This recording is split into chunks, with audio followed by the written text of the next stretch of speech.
Okay, well, there is our cue to go ahead and get today's session started. Welcome to the IDRPP's Autism Echo. We're really thrilled to have you here. If you've not taken a minute, please put your name and contact information into the chat. It's just a way to get to know everybody on the call and where we are all from. We are recording today's session. We use this for quality and educational improvements. They are stored on our Canvas page. So if you would like access to our Canvas page, you can email autismecho@usu.edu and we will get you access to that. By participating in today's session, you're consenting to be recorded. If you don't want that, you can go ahead and hit that leave button, but we'd really appreciate you to stay on. I want to give a big shout out to the children with special health care needs at Department of Health and Human Services, who helps provide funding for this project. This is a great way to learn more about autism, and we will be starting up a new session or network starting in August around this. So hopefully that registration will be up here in the next little while and you'll join us for next year's network. Key components of an echo session. Today might be a little bit different because we had a mess up as a hub team when we were doing this. And so we typically will always have, we always will have a subject matter expert. And then we talk about a case, so a situation or some questions that we then learn from everybody on the call. Today, that may not happen because Calleen and I got our conversations messed up and we both thought the other person was going to do the case. Which just builds that professional networking when we're in those small breakout rooms. So today you might get some free time back depending on how interactive and we all are on this call, which hopefully we are learning. Colleen has some amazing resources and information to share with us. So we love that interaction. So again, if you want to put your questions and comments into chat, Colin Kingsbury, one of our amazing hub members, will monitor that for us and be able to make sure those are getting asked. We love that feedback. So if you are interested in presenting a case, it's a great way to learn from everybody on this call. There's so many amazing experts and resources that everybody has. And it's always a good way to get information on a problem of practice that you're struggling with or that you just want to make sure that you are in the right direction. So if you're interested in presenting a case, please reach out to Autism Echo at USU and we'll get you set up on that schedule. Echoes, we love that interaction. So if you're comfortable turning on your camera, it just again helps us see everybody on the call and get those nods of approval, right? Like if we were in a live session, we'd all be nodding, doing that body language, connecting with each other, chit-chatting. So how do we do that over this virtual world? We also ask that you use the chat feature or raise your hand. Introduce yourself. So again, building that networking, knowing where everybody's from. So when somebody shares an amazing idea, I know how to follow up and get some more questions or resources answered. So we also talk about some sensitive topics. So if you'll just remember to protect individual privacy. If you have any questions, you can reach out to the Amazing Hub team. They all have an asterisk in front of their name or will now immediately rename their profile with an asterisk. It just makes them easier to find in chat so you don't have to scroll down through them if you have any questions about de-identifying or just questions in general, you can reach out to a hub member. We have the ability to raise our hand and rename your profile. We've all been on Zoom for a while, and so probably know how to do that. But if you need some refresher course on that, here is a slide that talks about that. You can also reach out to myself or Leo, and we will help you through that. In order to get a credit of attendance, we ask that you fill out a survey. And just a huge thank you to everybody who fills out those surveys. That the surveys help formulate our new networks, upcoming topics, and we take your feedback seriously. So any feedback that you want to share in that survey, please feel free to do that. And that's how we give out those monthly certificates. We have a Canvas course where we store everything. So PowerPoints, slides, handouts, all of the case recommendations from all the breakout groups are stored on there. So if you would like access to that, again, autismecho@usu.edu, and we will get you registered for that. Just another plug for those case studies. They're a great way to learn, again, from everybody on this call. And then just a plug for our social media, where we share information about all the echoes that are happening here at the Institute for Disability Research, Policy, and Practice, as well as information from the sessions and information that is shared with us as resources as well. So I'm going to stop sharing and turn the time over to Calleen, and she is going to take it away.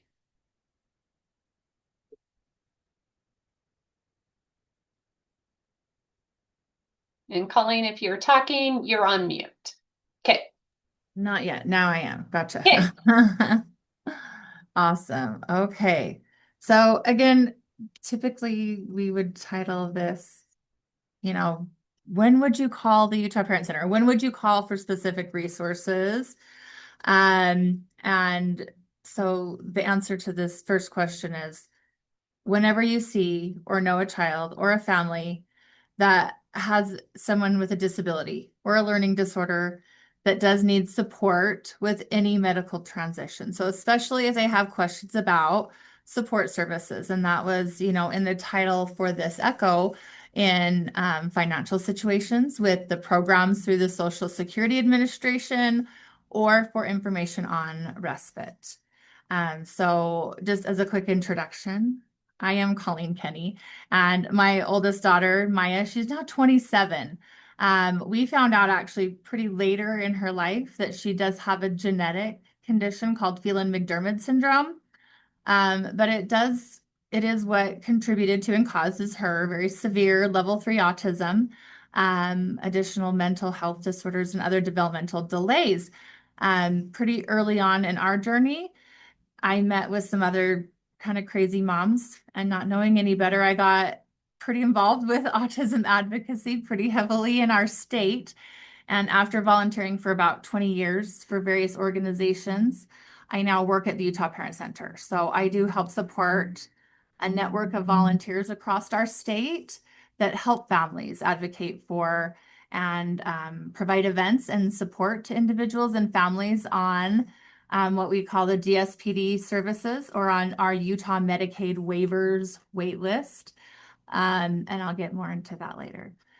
So in Utah, the Utah Parent Center is the agency or the organization that provides resources on support services to the community in the areas of education and transition, healthcare, and community access. So we have, and we're actually the state's designated parent training and information center. It's called a PTI. So we have statewide as well as regional parent consultants that meet with parents and professionals at no cost. And we offer these services in person in our office in Murray or in district offices, but mostly over the phone or through email. And now we can do that over video chat too. But we also have created and we share information on resources through our website and through social media platforms. So you can find all those things like workshops and classes. And these are for free to parents and professionals, just to the public, just to access information about all those types of trainings and classes. So I'll make sure you guys get the link to that events calendar.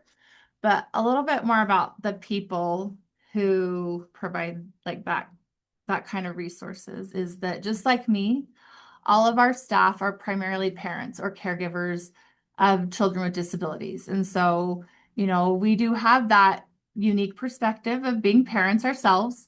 And that kind of allows for this special opportunity to provide real life experiences, positive lessons learned, or, what to avoid. But so just so you know, when you refer a family to call, they're going to receive services from someone who's been in their shoes.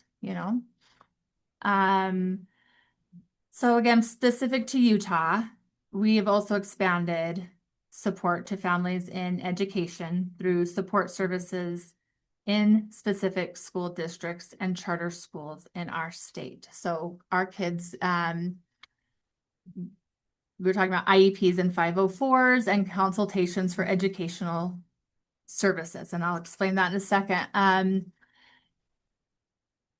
So we have these parent consultants in, I think it's 20 different charter schools and districts. So it includes the 5 largest school districts in Utah and a group of 8 charter schools. And those are contracted through an LEA, which is your local educational authority. So they have like specialized relationships with administrators and those special education departments. I mentioned earlier, the Utah Parent Center is the state of Utah's parent training and information project, or a PTI. So we are the organization that helps inform families about their rights and supports in education according to the Individuals with Disabilities in Education Act, or IDEA. We consult with parents statewide about identifying students' needs at school. And this is important too. What qualifies a student for special education? We help with school meetings, disputes with school teams, and just general special education questions. But if you're outside of Utah, you can find your local parent center at parentcenter.org. So these are really important and sometimes complicated laws, and they're regarding federal rights that are protected for our kids. But it's important for our families' medical professionals to also understand a little bit about the process for IEPs, or individualized educational plans, and what makes that qualifying educational diagnosis as opposed to a medical diagnosis, because sometimes a family will need to get additional supporting information from you as their medical team or provider, or maybe ask for an additional referral for something else. And so we can also help provide you with that information on what that means or what that might look like. Another thing to note is not every child with a medical diagnosis will qualify for specific accommodations or adapted curriculum. Another big one that families run into sometimes is they don't always get to choose the exact setting that their free appropriate public education, that's FAPE, that's another part of, the ADA and stuff. They don't always get to choose that exact setting that that FAPE is provided in. And so that's something to kind of be aware of. And so let's see, the next one is so to help families as well, with these laws and the massive information that it takes to understand those rights for our kids. We recently updated what we call the Parents as Partners in the IEP Process Handbook. But this is also it's also over 100 pages. But it has all the information to help someone understand the special education process, from qualifying for services to problem solving with your school. And it just explains how, again, an individualized educational program, how that might be drafted, what special considerations an IEP team make when creating and implementing that student's program. And we also have a great 504 handbook. So some kids are not going to qualify for a full IEP, but a 504 plan is something that also can provide accommodations. And we also have a good 504 handbook through the USBE as well. And so you can download those for free. We have a few copies in our office in Murray, but so again, that PTI, parent training information, and our LEA team, so local education authority, they have full calendars of workshops. They're free trainings. They have them both during the day and the evenings, and they can help families learn more about their kids' educational system. And professionals are actually always welcome to register and join too. These are workshops that are free to the public, and they're mostly virtual. So the next thing that we also house at the Utah Parent Center is Utah's family. And actually, I'm going to go into this too. I see this question. All of our handbooks are in English and in Spanish. We have them published in both those languages, and we have access to additional languages for some of our materials, not all of them. So then Family Voices is Utah Family Voices is our state's affiliate for Family Voices. You can, again, that's a program that is usually throughout the nation, and you can find a local affiliate at familyvoices.org. But this is a project that focuses on families of children and youth with special healthcare needs. So it's more like the medical and health resources for families. They put more of an emphasis on that parent-professional partnership, families at the center of care, as well as access to community services. We also help promote development of leadership opportunities for families, a lot of advocacy things. This is also the project that's going to help with your social services and things like that.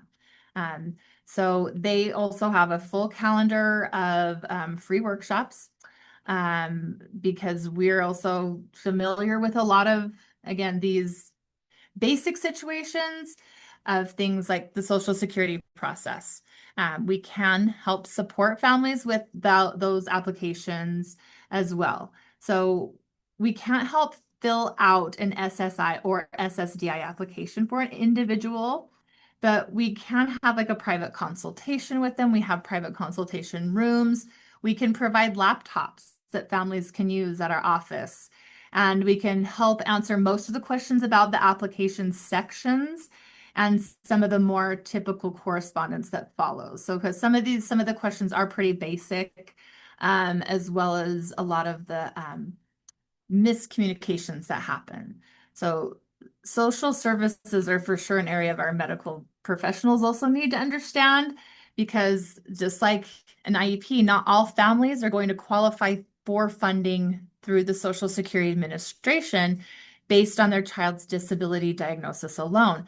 So minor children under 18 are still always going to be deemed on a financial eligibility of the household or the entire family. So the parents' income.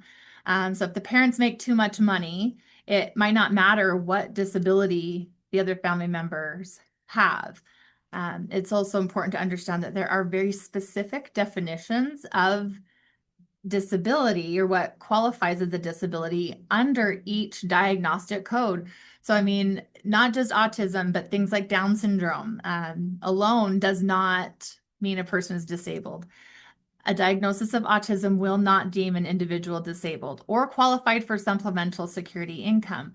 So the Social Security Administration will be looking for what they consider substantial gainful activity.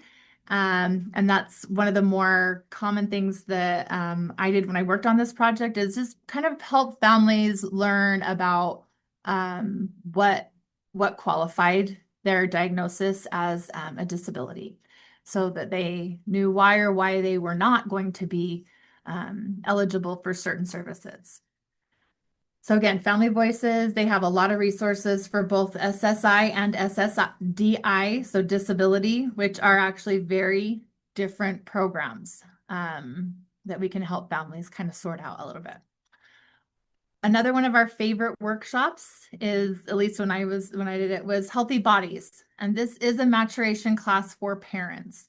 It's a lot of that information that our kids miss out on in fifth grade because they're either in a special education class or because they didn't understand what their peers were doing and talking about at the same time, or conversations, trends are kind of going over their heads.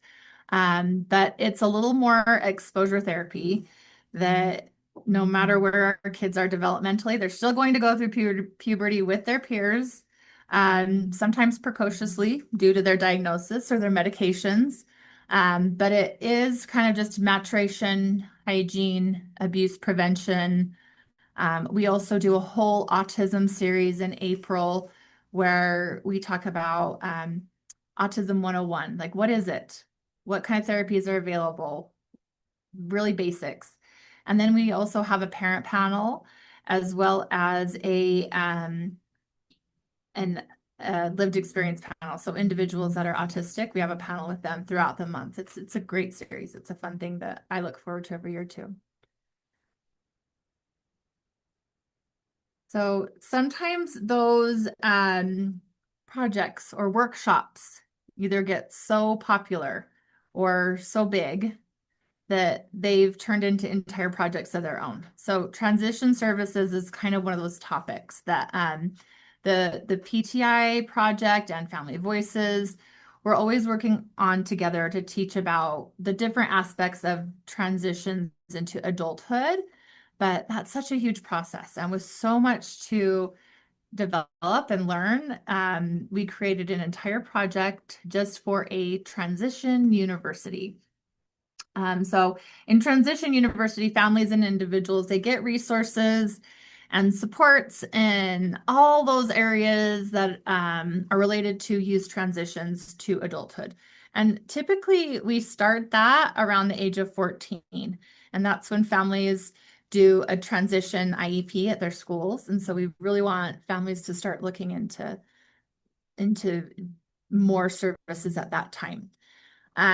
They've really created this kind of holistic approach to discuss topics that span all the aspects of life for youth with autism or other disabilities. So it's like the school to adult life, advocacy, including the history of disability rights, your daily life, things like community living or employment, healthy living, including things like Medicaid, there's safety, supported decision-making versus guardianship, things like that. So we put all of our guides as well as different articles. There's video modules on everything from transition IEPs for finishing high school to choosing your adult healthcare provider. Most of our pediatricians are going to break up with us before our kids are 22. But also just information about long-term finances. A lot of our families worry about that. It's just all great that it's kind of on that one landing page for Transition University. Through them, there's also a few books, and you can download these for free, but we are in the middle of completely redoing them because, little things change here and there, even just like Social Security pages had to be updated, for those, eligibility guidelines and stuff. But this one is the book that we created for like youth with disabilities themselves. And so it's just supposed to be like this concrete tool, again, part of that holistic thing, to find their path for success. It comes with it kind of is broken down into 6 modules, and it covers all of those areas of living that and they work through their own goals and how to achieve them. So, any level can kind of do this. I did this with and for my daughter, even though she, it was kind of a fun thing for our family to sit down and be very mindful of what goals we set for her and things that we wanted for her to have choices about for her quality of life, things like that. But again, they're lessons on its citizenship and advocacy, education, employment, community living, social life, and spirituality, as well as healthy living. And everything kind of fit into those domains. And we refer to those as life domains. We're also in the middle of updating Choices Handbook, which is more kind of for the families. It's kind of like the parents' version of that. And it is that real comprehensive, in-depth outline of all the different choices or services that might be available for youth. Again, it's when you go into daily living or safety and security, it's going to go over Social Security, and government benefits, financial planning, things like that, power of attorney, your medical stuff is going to go into Utah Medicaid. So we also did create a separate guide to guardianship. There's a section in Choices for Guardianship. We had a separate guide to guardianship that walked families through how to determine if you need guardianship, as well as the types of guardianship that were possible. And it addresses when you might need an attorney, and what you'll need to do after you've obtained your guardianship too. May of last year, the guardianship laws in Utah changed very, very significantly. And so that book will, I'm not even putting a link to that one because it's so like that we have to redo that one. But I think it's really important to note that we worked really hard to partner with all of the state agencies and the other departments or the providers when we're creating these guides. So again, for that guardianship guide, we're working with this Utah State Courts and the Disability Law Center to put that together. For all of the education pieces, we're working with USBE.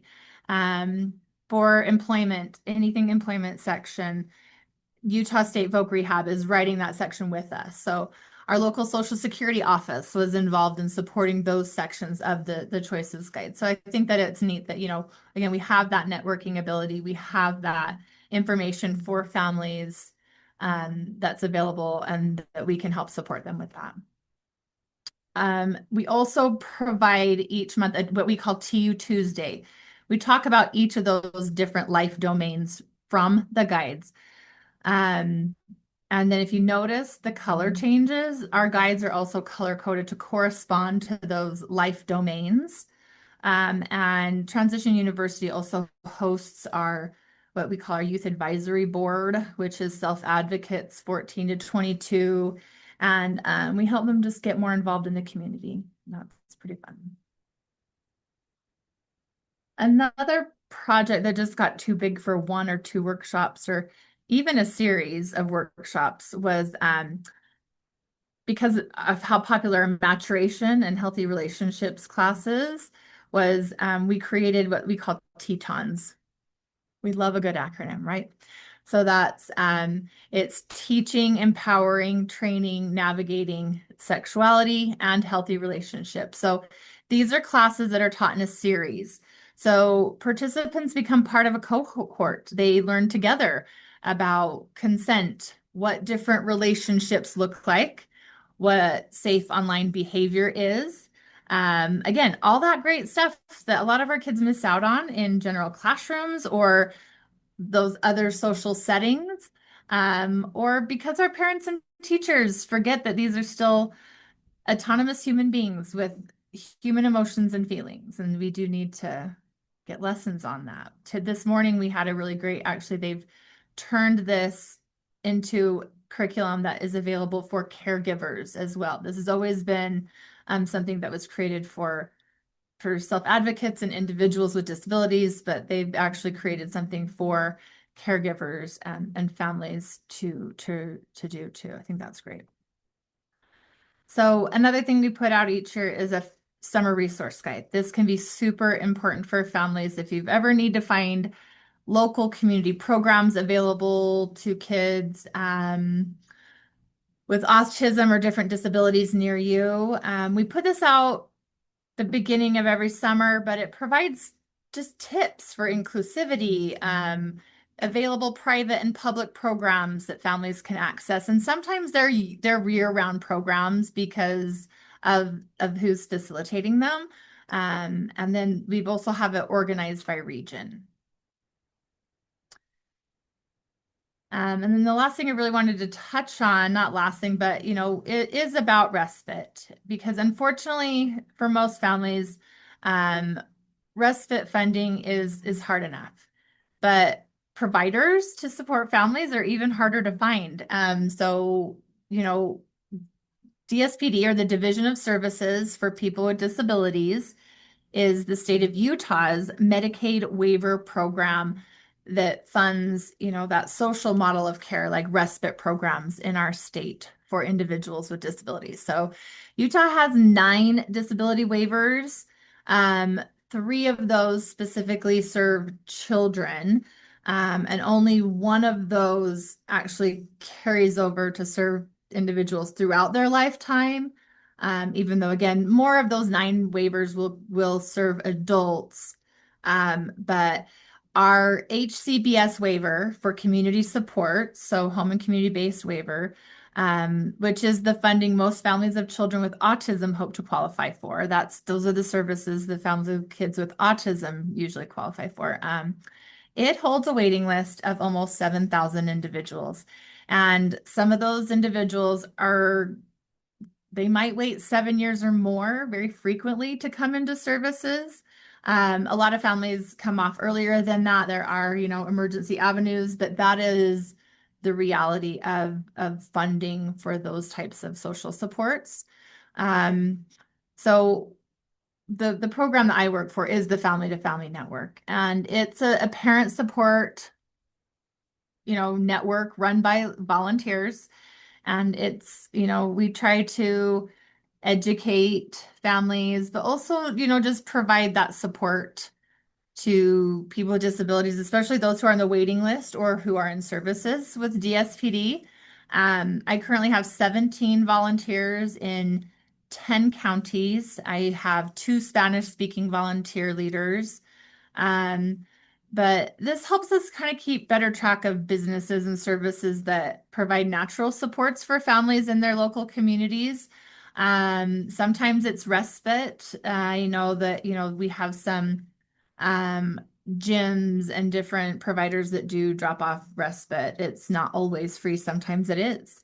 But also just the barbers that are great with autistic kids. The best times to go to the trampoline park or the rec center.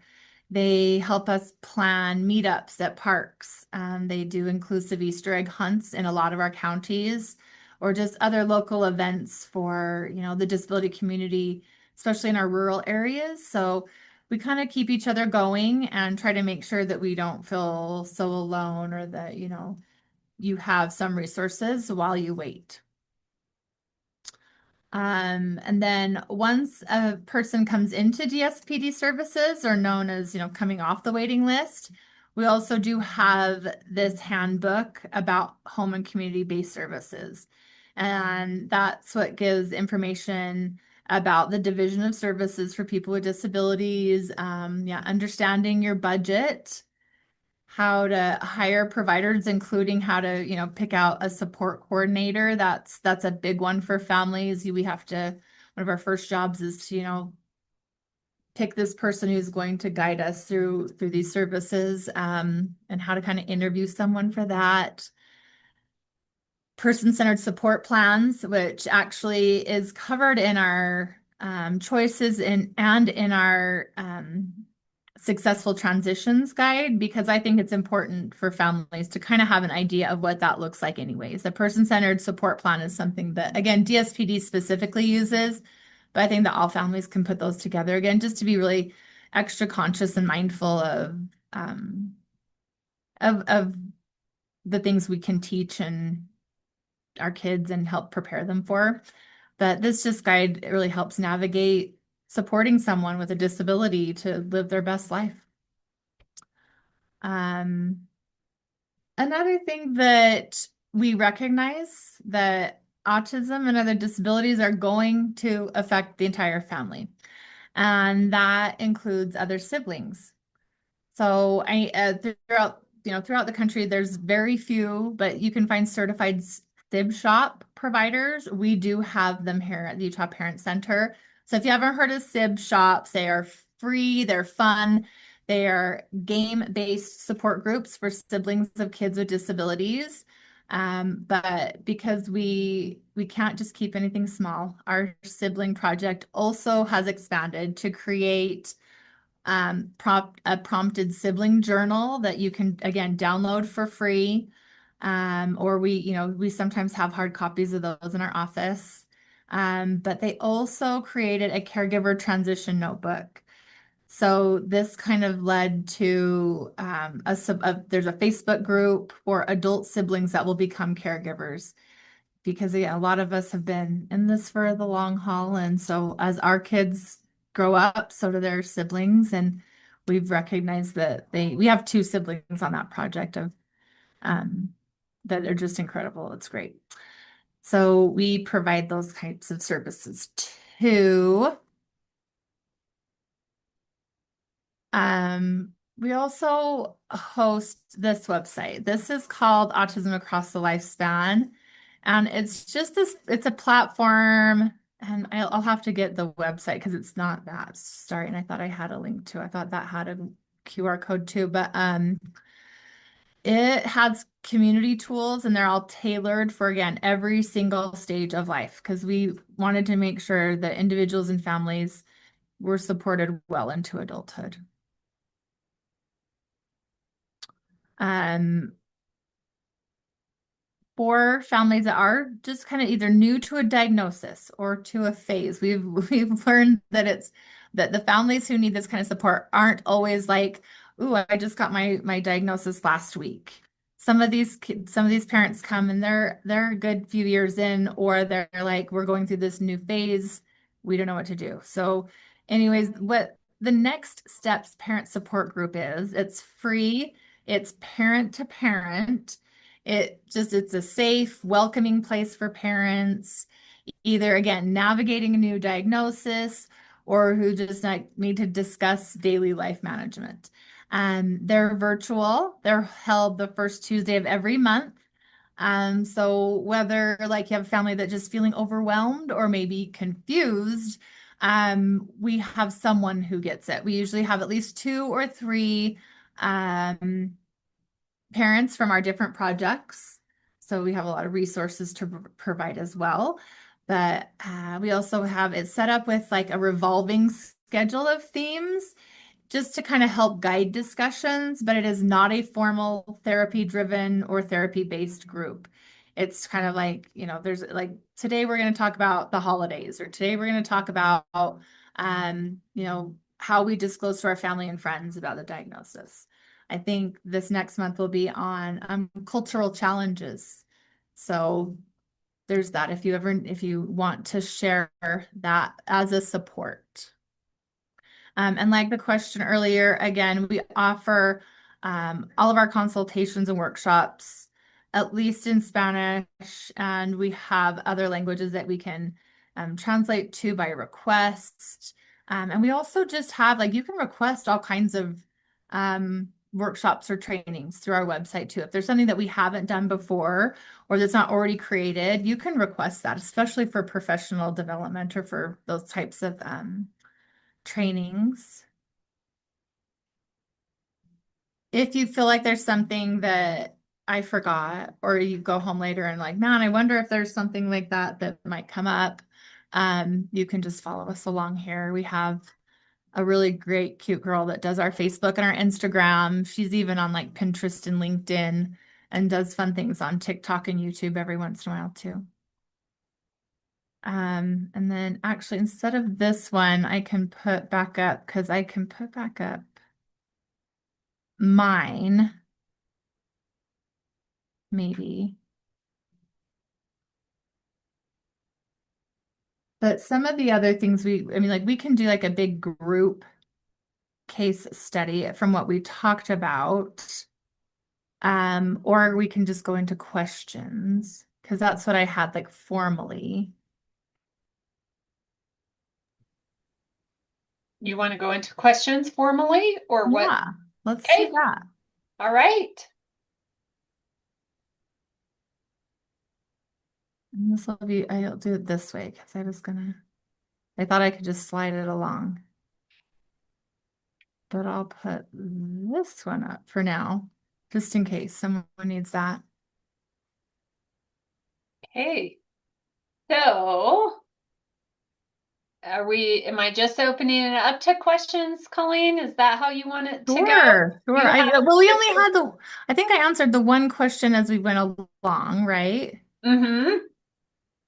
So Yeah. here is a great time for everybody on the call to ask Colleen questions about what we hear from families, questions that we have, and don't really know if we have those answers to. So I'll open it up for discussion.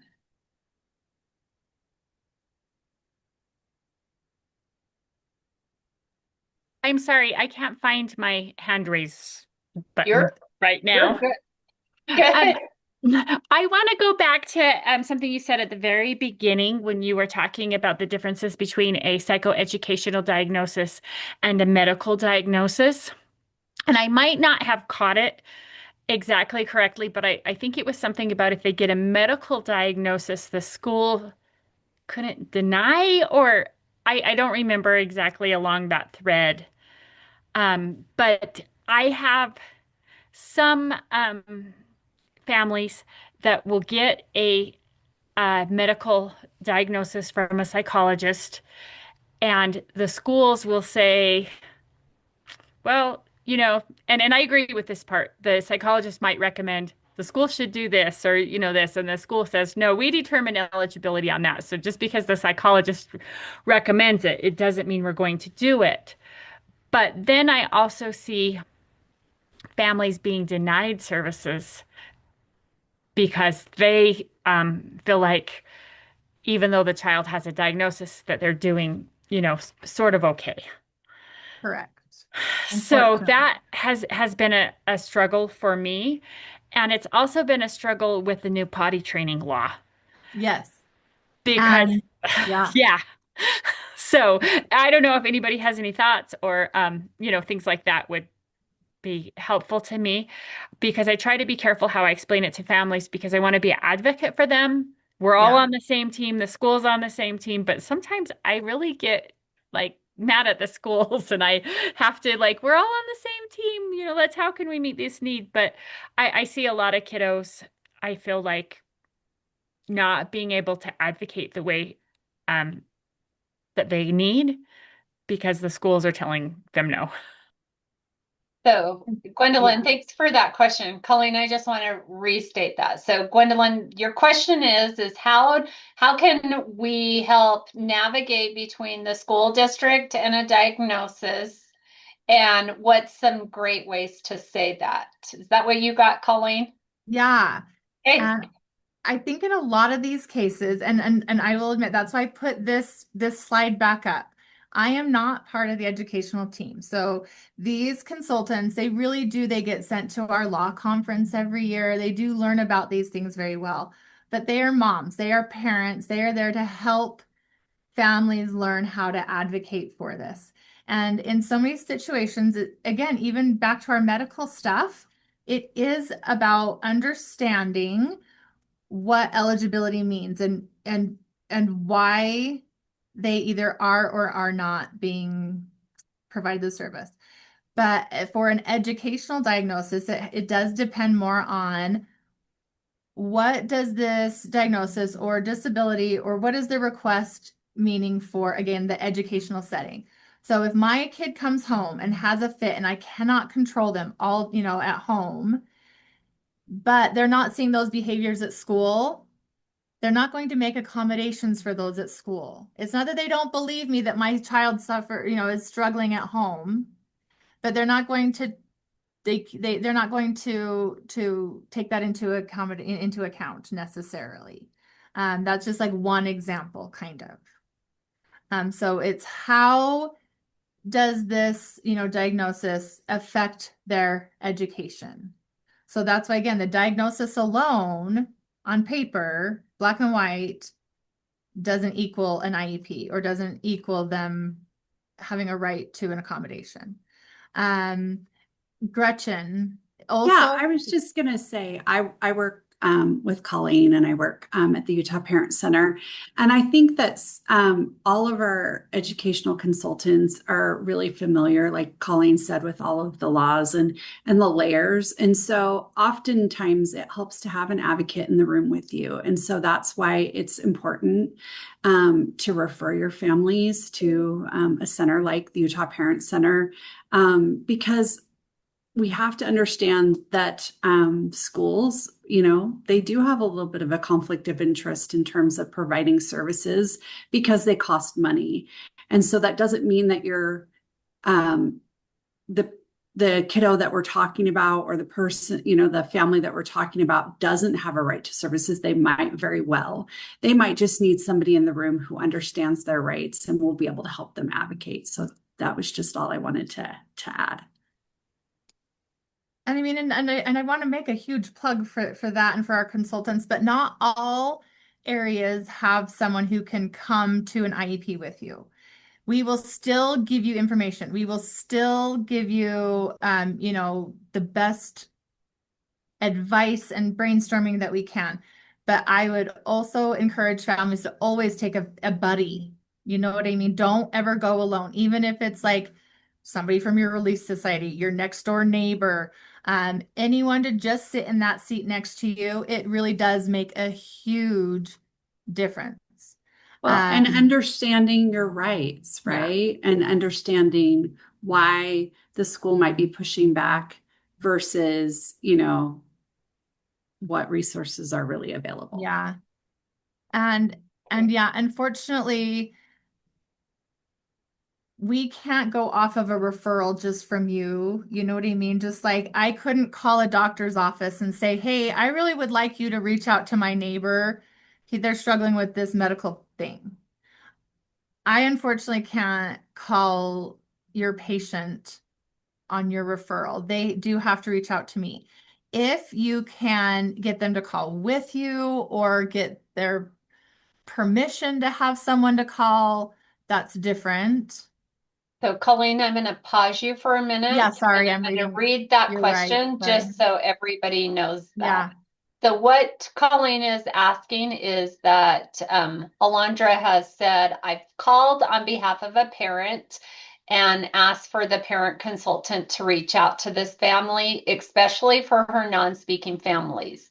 However, she's been told by the Utah Parent Center instead to have the family reach out directly to them, which most of my families will not do on their own. So how can I better refer families to your organization for support? Now go ahead, Colleen. Yeah. So again, I can't reach out blindly to a family. However, if you emailed me with them on a CC, I could reply all to you. I'm just saying, I don't know. I know I've worked with some wraparound services that way. Because I do understand there's a lot of situations that happens in.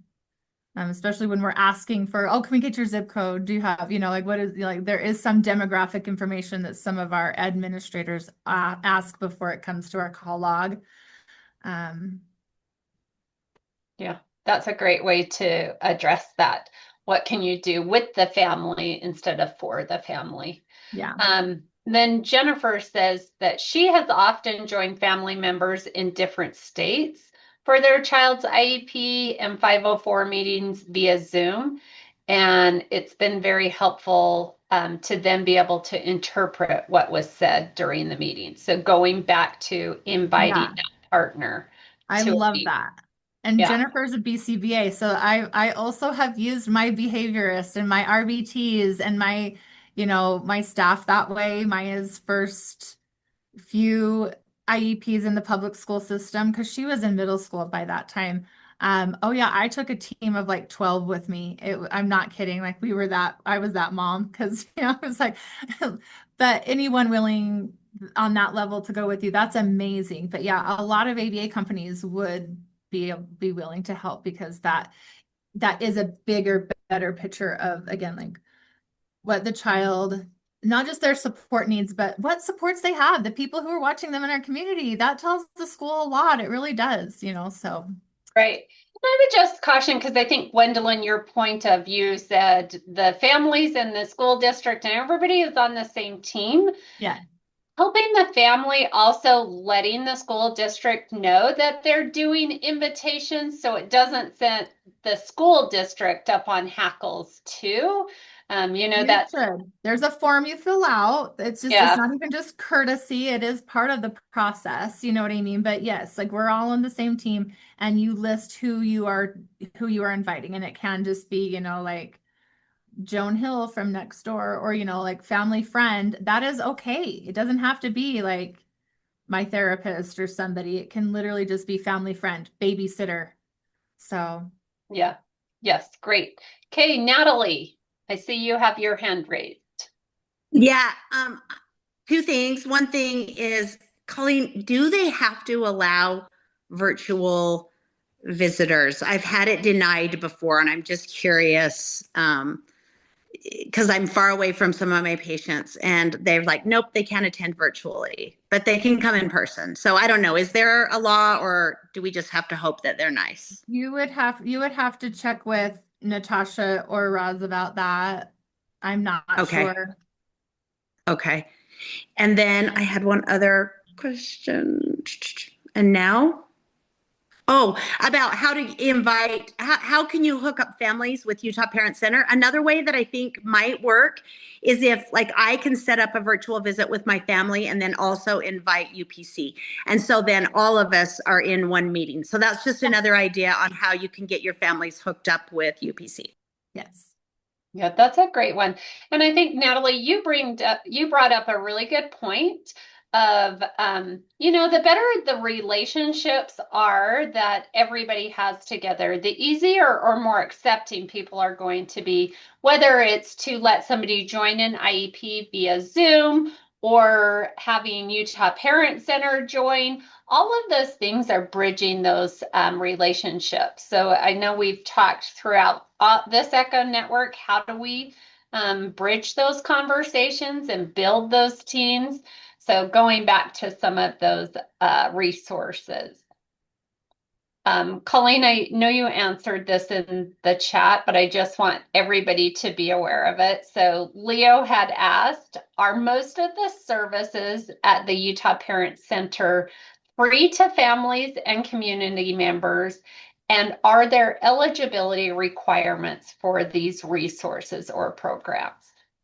For our services, everything is free. Every workshop, every training, and again, that includes anything that's requested through professionals as well, is free. Our activities are free. Again, we might provide resources that cost something to families, but our services are free. Our resources, our support, everything that we do out of our center is free. And I know that you mentioned also the list of all parent centers throughout. Yeah. What was the website again? Because Parent it Center is. Hub. Okay. Yeah. So anybody who is not from Utah, these are maybe not the exact same resources, but similar ones, and maybe different in the community that you live in. So check out that parentcenterhub.org. Yeah, same with, Family Voices will also have additional affiliates, across the country.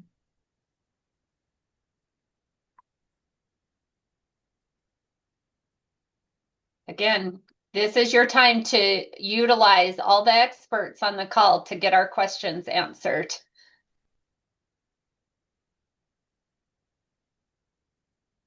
Here's another one that we did mention when we talked about doing case study a little bit. Something that providers can help with. Oh, and maybe Gretchen has it. Disability placards are available to families that have kids with autism if they're at risk for eloping. and for other purposes. So that is something that it doesn't take a lot of documentation for. It is like a doctor's note. So families do have issues with going out into public or shopping with their kids because of that. That can be something that's a support that can be provided, that they might need your support with.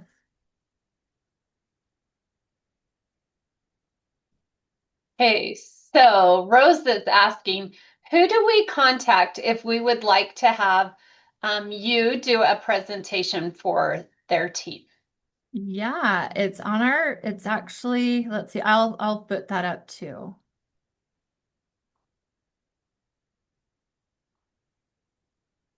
So it's utahparentcenter.org/training, and there is a form. So you can also like look to see what free workshops we already have.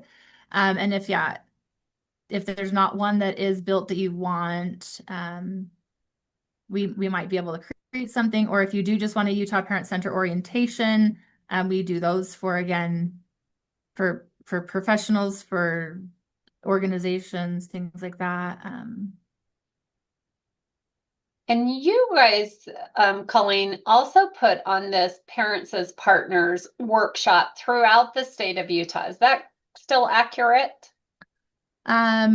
Yes, we do. In fact, I think that they're going down to Blanding soon. We do try to go out in person. Most of them are going to be online, Okay. and virtual, but every once in a while, especially with like PTI and TU, our SIB shops are in person, so they'll be throughout the state randomly. But yeah, we do go out. We try to go out to Four Corners pretty regularly for information, things like that. And regularly might mean like once a year, but But that's regularly. And going back to just building those relationships, if you talk to the families that you're working with and help them understand about these workshops, they're more likely to go to it. Yeah. So always talking about Utah Parent Center and what supports they have to offer, because you never know when that family is going to all of a sudden be ready to listen to that resource. Yeah. Same with like DSPD. We do DSPD 101 workshops where we can either come and talk about that program, or we will sit down and help families to fill out the applications, like live in person. However, again, like with so much of that online now, it's hard to do like a virtual workshop while they're filling it out online at the same time. So, that is the preferred method. So, but we've done that before too. Like everybody grab your notebook and we'll go through this. Yeah, that's a great one. I also am really excited about your new guardianship one. Yeah. I think that is often a topic that, just like maturation, that we fail to discuss frequently. Yeah. For all of us parents, we all know that 18 comes in a blink of an eye. And so sometimes that we're caught off guard by turning 18. So sometimes sharing that throughout the child's whole life gives that parent some information too. Yeah, and actually Utah is going to have a lot more options for families. It's not just again, it's not just based on diagnosis that, oh, this person has a specific diagnosis or a specific disability, their parents should take guardianship of them. We now have supported decision making as a recognized form of support for individuals.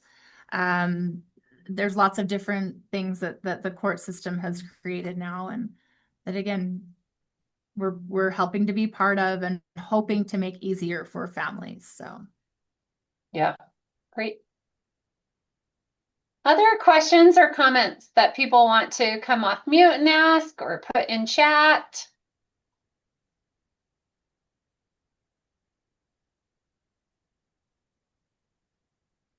I have a comment about transition.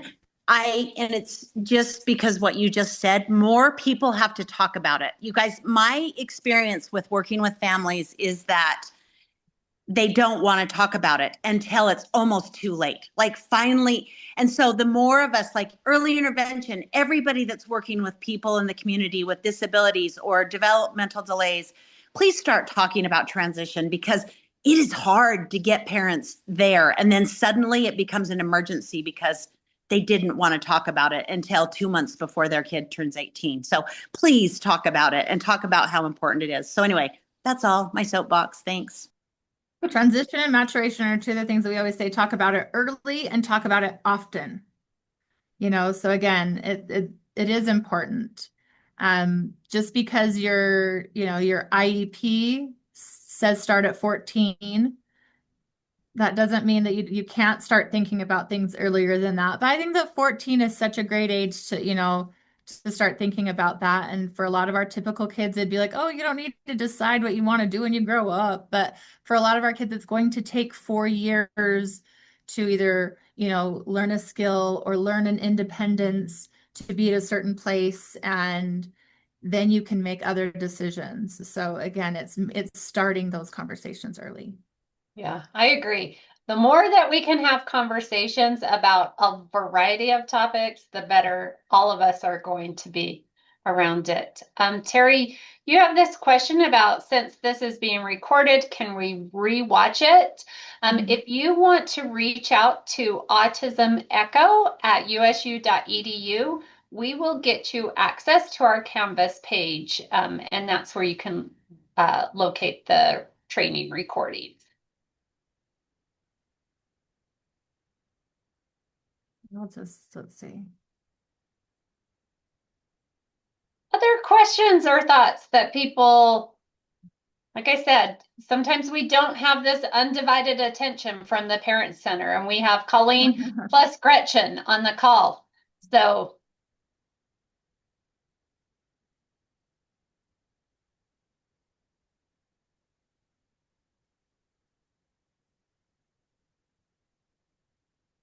okay, well, if nobody has any other questions or comments, then like I said, because we had a miscommunication about our case, we are gonna give you guys a half-hour extra on your time back. And I will just do another plug for case studies. If anybody has a case study or a case problem of practice, whatever makes it easier to want to talk about, reach out to Autism Echo and we will get you set up on our schedule.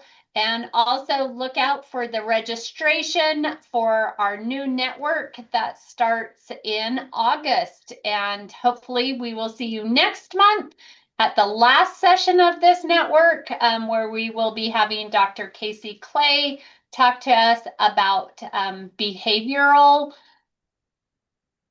I can't remember what his title is, something about behavior. And so it will be a fantastic session. So thank you all. Enjoy the rest of your afternoon.